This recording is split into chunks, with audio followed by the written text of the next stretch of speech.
तो hello everyone, आज हम प्रैक्टिकल करने जा रहे हैं आपका स्क्रू गेज के द्वारा किसी अज्ञात तार का व्यास ज्ञात करना या मोटाई ज्ञात करना to get the diameter of any wire with the help of screw gauge, right. तो ये हम लोग का एक्सपेरिमेंट नंबर 2 होने वाला है। इससे पहले मैंने फर्स्ट एक्सपेरिमेंट आपको बताया था, वर्नियर कैलिपर्स से हम लोग किसी तख्ते की मोटाई निकाल सकते हैं, या फिर हमारा जो एक्सपेरिमेंट था वो था एग्जैक्टली किसी बॉब का डायमीटर निकालना। तो आज हम लोग करेंगे कैसे, तो ये करने वाले हैं हम लोग दूसरे प्रैक्टिकल को स्क्रू गेज की हेल्प से। स्क्रू गेज ज़्यादा प्रिसाइज होता है, प्रिसाइज का मतलब ज़्यादा ठीक होता है, क्योंकि डेसिमल में ये वर्नियर कैलिपर से ज़्यादा एक्यूरेट मतलब 3 प्लेस तक वैल्यू दे देता है।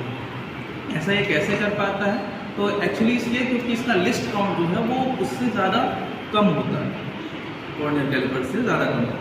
वो डेसिमल का 2 डिजिट तक है, 2 प्लेस तक है, यहाँ पे 2 प्लेस तक प्रिसाइज है। प्रिसाइज का मतलब शुद्ध से, राइट। तो यहाँ पे आपने नोटिस किया होगा, कभी आप ध्यान दीजिएगा कि ये जो स्क्रू गेज साइज में वो छोटा सा लेकिन इतना प्रिसाइज है कि आपके सिंगल बाल का भी डायमीटर निकाल सकते हैं। इसका मतलब ये नहीं कि आप निकालने बैठ जाए, ठीक है। कि अभी मैंने आपको बताया कि स्क्रू गेज से आप बाल का भी रेडियस निकाल सकते हैं, मतलब डायमीटर के थ्रू निकाल पाएंगे। लेकिन ये बाल का डायमीटर हम लोग निकालने नहीं बैठे, हमारा जो प्रैक्टिकल है वो एक्चुअली किसी वायर का, किसी भी आप वायर का निकाल सकते हैं। मेरे पास एक फ़िलहाल के लिए एक कंडक्टिंग वायर है, तो हम इसी का निकाल लेंगे। इसके अलावा आपके पास दूसरे वायर्स होंगे, उसका भी आप डायमीटर आप निकालिएगा, राइट। अलग अलग लोगों को अलग अलग वायर, अलग अलग स्क्रू गेज मिलेगा, इसलिए आप उसी से काम करेंगे। स्क्रू गेज को सबसे पहले चेक कर लिया जाता है कि स्क्रू गेज जो हम निकाल रहे हैं वो 0 एरर पे है भी कि नहीं है। तो 0 एरर चेक करने का तरीका क्या है कि मेरे पास जो भी स्क्रू गेज पड़े होंगे, हम सबसे पहले इसके अंदर देखते हैं कि 0 एरर है कि नहीं। तो इसमें 2 तरीके के पहले स्केल है वो समझ लेते हैं। इसमें देखिए, यहाँ पे आप नोटिस कर पाएंगे कि यहाँ पर आपका सर्कुलर स्केल है, जो मैंने आपको लिखवाया होगा कॉपी में। तो आपने देखा होगा कि यहाँ पे सर्कुलर स्केल है। सर्कुलर स्केल में 100 डिविजन्स होते हैं, आप नोटिस कर पाएंगे यहाँ पर ये 100 डिविजन्स दिखाई देंगे आपको। ये 30, 40, 50 करके यहाँ पे कितना गया 90, या फिर उसके बाद 100 आ जाएगा, 0 पे 100 आ गया। तो 100 डिवीजन है, जिसको हम सर्कुलर स्केल डिवीजन कहते हैं। कैसे मेजर करेंगे अभी बताऊंगा मैं। इसके अलावा आप यहाँ पर ये वाला देख पा रहे हैं, ठीक है। मैं इधर ही आप भी आ जाइए, आपको भी देखना है क्योंकि कल आपको बताना होगा, ठीक है। और यहाँ पे ये मेन स्केल है, ये वाला मेन स्केल है। आप वर्टिकल में आप देख पाएंगे, यहाँ पे आप देखिए ये मेन स्केल है, और ये आपका सर्कुलर स्केल है। सर्कुलर स्केल में कितने डिवीजन? 100। और मेन स्केल में कोई लिमिट नहीं है, कुछ भी हो सकता है। अलग अलग में कहीं 2 सेंटीमीटर, 2.5, 3.2 कुछ भी हो सकता है, लेकिन आपको जो भी लिमिट मिलेगी यहाँ पर उसी हिसाब से आपका काम हो जाएगा, डोंट वरी। तो मेन स्केल हो गया, सर्कुलर स्केल हो गया। रीडिंग कैसे निकालते हैं आज हम लोग वही फोकस करने वाले हैं। तो उससे पहले हमको जानना होगा लिस्ट काउंट कैसे निकालते हैं। लिस्ट काउंट निकालने का तरीका बेटा ये होता है कि आप पहले किसी एक पॉइंट पर फिक्स कर लीजिए। जैसे मान लीजिए मैं यहाँ पर आके ये 5 पर फिट कर ले रहा हूँ, ये 5 पर ये मैं यहाँ पे आ गया। एक वर्टिकल आप लाइन देख पा रहे हैं, थोड़ा देखिएगा, फोकस करना। यहाँ पे आप देख पाओगे वर्टिकल लाइन दिखाई दे रही है, तुम लोग को दिखाई दे रहा होगा बेटा, तो नहीं दिखाई देगा तो मैं अभी क्लोजली दिखाऊंगा। तो यहाँ पे आप वर्टिकल लाइन देख पा रहे हो, ऐसे उसी पे ऐसे खांचे बने हुए हैं। तो आपने इसको पहले 10 पे सेट कर लिया, राइट। अब एक साइकिल लीजिए, एक साइकिल लीजिए। अभी ये 5 के पास है, एक साइकिल लीजिए, एक साइकिल लीजिए वापस, जब तक 10 ना आ जाए। ये अभी यहाँ पे था, ऐसे था, ठीक है। अब एक साइकिल लीजिए, नीचे उतरेगा,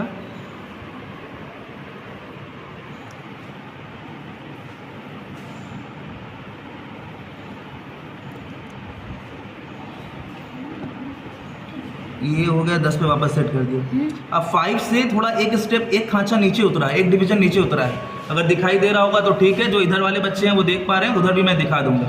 तो यहाँ पे आप एक डिवीजन नीचे उतर गया। एक साइकिल लिया, एक साइकिल में कितने डिवीजन कवर किए इसने? 100 डिवीजन कवर कर लिए। एक साइकिल में जब 100 डिवीजन कवर किया तो एक स्टेप नीचे आ गया। वो जो स्टेप नीचे आया है वो एक्चुअली मेन स्केल का लिस्ट काउंट है। तो आपने देखा होगा कुछ देर पहले मैंने आपको लिखवाया था कि हम लोग लिस्ट काउंट कैसे निकालेंगे, स्क्रू गेज का लिस्ट काउंट, अल्पतमांक कैसे निकालेंगे। तो अल्पतमांक निकालने का तरीका मैंने बताया था pitch, right, pitch upon circular division. तो पिच जो है वो वर्टिकल एक चक्कर में कितना डिस्टेंस कवर किया, एक चक्कर पता कैसे चलेगा? अगर आपने किसी एक पॉइंट पर सेट कर दिया, फिर एक साइकिल लिया, तो एक डिवीजन पूरा होना चाहिए। किसमें? मेन स्केल में एक डिवीजन पार हो जाना चाहिए। तो जैसे ही एक डिवीजन पार हुआ तो आपने ये निकाल लिया मेन स्केल का पिच। मेन स्केल का पिच कितना आया? 0.000 पिच कितना आया? 0.1 सेंटीमीटर। एक खाना आ गया देखो। और वृत्तीय पैमाने में कितना साइकिल, एक साइकिल में कितने डिवीजन, 100 डिवीजन कवर हो गए। तो आपने क्या करना है, लिस्ट काउंट कैसे निकालना है, तो पिच अपॉन 100, क्योंकि एक साइकिल में 0.1 आगे बढ़ेगा या पीछे बढ़ेगा, तो आपने क्या करना है 0.1 कहीं लिखा भी है, देखो 0.1 बटे में 100 डिवीजन डिवाइड करोगे तो ये लिस्ट काउंट निकल आएगा। आप लिस्ट काउंट निकाल करके लिख लीजिएगा। जनरली सारे स्क्रू गेज का लिस्ट काउंट 0.001 ही होता है, याद रहेगा ना। चलिए, इतना होने के बाद एक बार लिस्ट काउंट निकाल लिया, आपने क्या करना है, यहाँ पे लिस्ट काउंट लिख देना है, यहाँ लिस्ट काउंट लिख देना है। जीरो एरर सबसे पहले चेक करिए, अगर आपका जीरो एरर नहीं है तो आप अपना स्क्रू गेज चेंज करके कर सकते हैं, क्योंकि इसमें भी दो तरीके के आते हैं, पॉजिटिव एरर, नेगेटिव एरर और जीरो एरर। हमें जीरो एरर के साथ करने से कोई प्रॉब्लम नहीं होती, आसानी से वैल्यूज आ जाती हैं। पॉजिटिव एरर में क्या होता है कि हमारे जो डिवीजन है वो जीरो पे मैच ना करके थोड़ा आगे रहता है, तो वो सब अभी हम डिस्कस नहीं करेंगे। आप जीरो एरर वाला स्क्रू गेज लिए हो उसी से करो।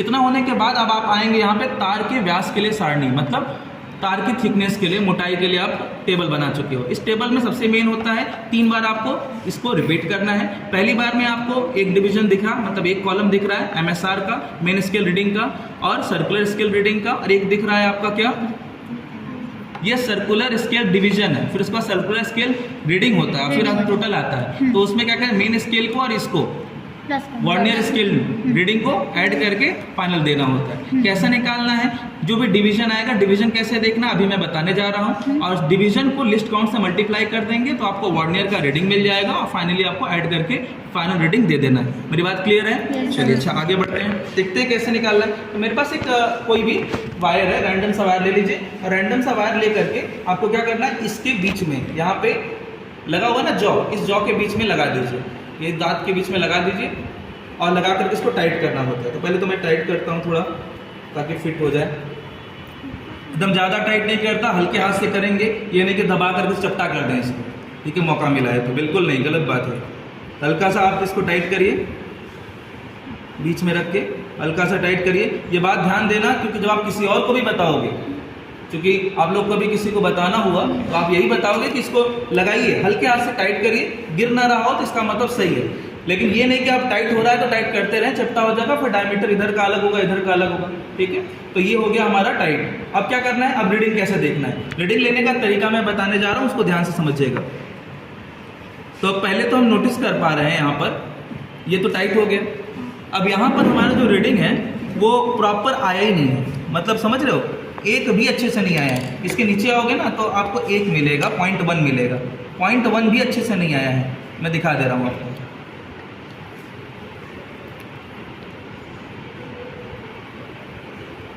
देखो एक भी अच्छे से नहीं आया है। नहीं आने का मतलब समझ रहे हो, इसका मतलब ये वैल्यू 0.1 सेंटीमीटर का भी इसका डायमीटर नहीं है। देखो ना ध्यान से, आपको बस ध्यान देना है कि जो भी आपका ये वाला डिवीजन है, जहाँ पे ये है, जो भी आपका यहाँ पे दिखाई दे रहा है वर्टिकल के जस्ट नीचे, तो यहाँ पे हम देख पा रहे हैं कि एक भी कवर नहीं हुआ। कम से कम 1 आ जाता, 0.1 आ जाता तो मैं 0.1 वाली रीडिंग ले लेता। जो आपको सामने दिखाई देगा वही रीडिंग होगी आपकी, याद रहेगी। जो आपको सामने दिखाई देगा, आपको क्या दिखाई दे रहा है, सामने दिखाई दे रहा है, क्या दिखाई दे रहा है, 0। तुम लोग को दिखाई दे रहा है बेटा 0। तो जो भी सामने दिखाई देगा वो उसकी रीडिंग होगी, राइट। तो सामने आपको 0 दिखाई दे रहा है ना, देखो यहाँ पे 0 दिखाई दे रहा है, तो आपकी रीडिंग होगी 0। पहली बार रीडिंग समझ में आई, तुमको दिखाई दे रहा है बेटा वहाँ से। तो थोड़ा सा पास आकर देखो, इस साइड आओ, इस साइड आकर देखो, तुमको पहली रीडिंग क्या दिखाई दे रही है, जल्दी से। यहाँ पे क्या रीडिंग दिखाई दे रहा है, कुछ दिखाई दिया अच्छा तुमको, 0। तो ये 0 हुआ। अब 0 होने के बाद अब आपको देखना है कि हमारा पहला जो रीडिंग आ रहा है वो 0 सेंटीमीटर आ रहा है, 0 सेंटीमीटर, ठीक है। इतनी बात क्लियर है? Yes sir. अच्छा आगे बढ़ते हैं। अब यहाँ पे हमने एक देखना है कितनी डिवीजन मैच कर रहा है। डिवीजन मैच करने के लिए मैंने आपसे क्या बोला था कि आपको पहले जीरो एरर चेक कर लेना है। जीरो एरर चेक करने का तरीका मैंने क्या बोला था कि अगर आपके पास ये वर्टिकल स्केल और 0 मैच कर रहा है तो वो जीरो एरर है। मेरी बात समझ में आई? तो जीरो एरर अगर आपके पास इक्विपमेंट है तो जीरो एरर के साथ शुरू करिए। जीरो एरर को चेक करने का तरीका मैंने बताया कि अगर इस पैमाने का जो 0 है, ये 0, अगर ये वर्टिकल स्केल, यहाँ पे एक वर्टिकल स्केल दिख रहा होगा, वर्टिकल लाइन दिख रहा होगा, इस पे एग्जैक्टली ये 0 आ जाता है। पहले टाइट करिए इसको टाइट किया आपने, हल्के से यहाँ पे लेके आइए, देखिए 0 पे मैच कर गया, तो इसका मतलब ये ठीक है, जीरो एरर है। अब जीरो एरर पे हमने एक्सपेरिमेंट करना स्टार्ट किया। अगर आपके पास ऐसा इक्विपमेंट नहीं है जो जीरो एरर वाला है, तब आप उसको चेंज कर लीजिए। तभी करना शुरू करिए। तो मैं भी जीरो वाले ही डिवाइस पे कर रहा हूँ। तो पहला तो हमने देखा इसका मेन स्केल का रीडिंग, फिर क्या किया, फिर उसके बाद अब आपको सर्कुलर स्केल में देखना है। आप में से कोई है जो इसको सर्कुलर स्केल में डिवीजन चेक कर सकता है? ये लाइन देखना है कि किस पर मैच कर रही है। जरा देखो बेटा, वहाँ से देख के बताओ ये वर्टिकल लाइन किस पर मैच कर रही है। जिस पर मैच कर रही है वो नंबर गिनो और गिन के बताओ।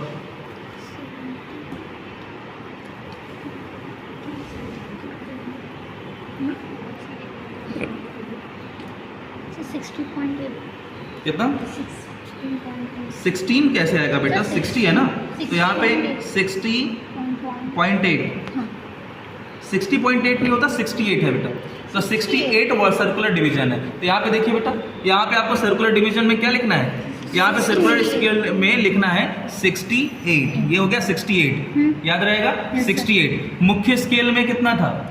मुख्य स्केल में 0 था। कैसे पता चलेगा? जो दिखेगा वही आपकी रीडिंग होगी, जो नहीं दिख रहा उससे तो कोई मतलब ही नहीं है। 68 आपका सर्कुलर डिवीजन हो गया। अब अगले वाले टेबल में क्या करना है? 68 से इसको मल्टीप्लाई कर देना है, किससे? 0.001। इससे आपको क्या मिलेगा? इससे आपको मिल जाएगा circular scale reading. Circular scale reading आ जाएगी आपकी 0.068 सेंटीमीटर में आ गया। अब आपको मेन स्केल में रीडिंग मिली थी 0 और आपका सर्कुलर स्केल में जो रीडिंग आएगी 0.06 से मल्टीप्लाई कर दिया। फिर उसके बाद क्या करना है? मेन स्केल को देखो, लास्ट वाला जो आपका कॉलम है वो है टोटल मेजरमेंट, कुल माप। कुल माप कैसे निकालोगे? मेन स्केल रीडिंग को किसके साथ सम करेंगे?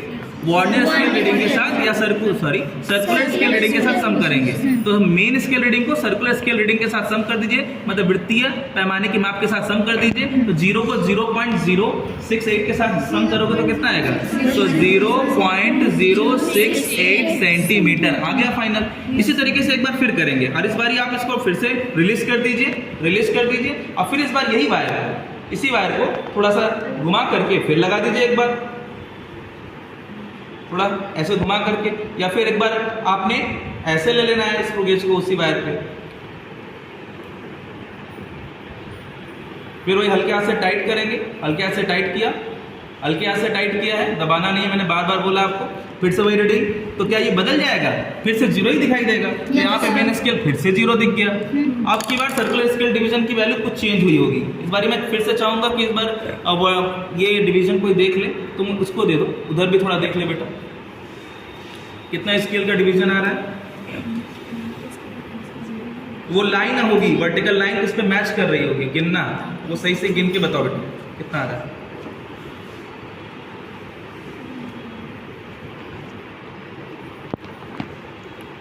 क्या हो गया, तुम नहीं लिखी? 78 कंफर्म? 78 कहाँ है बेटा? ये तो जब भी है ये वाली लाइन से मैच कराना है ना, ये वाली जो वर्टिकल लाइन है ये वाली लाइन से मैच कराना है। तो ये तो 70 भी नहीं है, 70 से पहले ही है।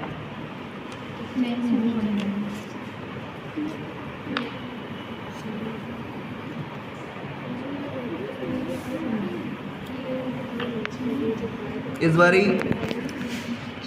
6, इस बारी वही लगभग आया है आपका 69 आ रहा है, मतलब लगभग फिर से वही आ रहा है। एक बार 68 आ रहा है, एक बार 69 आ रहा है। एग्जैक्ट तो वैसे भी नहीं आया क्योंकि मोटाई तो एकदम एक जैसी तो होती नहीं है। तो 69 हल्के हाथ से टाइट करने पर ये मिला। फिर इसको क्या करेंगे? 69 को मल्टीप्लाई कर देंगे 0.069 से और फिर आपको वैल्यू मिलेगी 0.069 सेंटीमीटर। टोटल मेजरमेंट निकालना, कुल माप निकालना है, तो आपको क्या करना है? मेन स्केल को सम करना है, किसके साथ? सर्कुलर स्केल रीडिंग के साथ सम करना है। लास्ट बार एक बार और चेक करना चाहूंगा मैं, एक बार और चेक करते हैं। इसको ढीला कर दीजिए और फिर इसके बाद थोड़ा सा मैं नीचे कर लेता हूँ वायर को। इस बार यहाँ पे थोड़ा नीचे करके टाइट करते हैं, हल्के हाथ से टाइट करना है। टाइट कर दिया। इस बारी फिर से रीडिंग देखेंगे। इस बारी आपको क्या दिख रहा है? वही सेम 0 ही दिख रहा है, और 0 ही दिख रहा है, लेकिन इस बारी डिवीजन जो है वो थोड़ा कम हुआ है, देखने को मिल रहा है मुझे। आप थोड़ा देख लीजिए यहाँ से कुछ डिवीजन इस बारी कहाँ पे दिखाई दे रहा है। मेन स्केल डिवीजन अभी भी फिर से 0 दिखाई दे रहा है।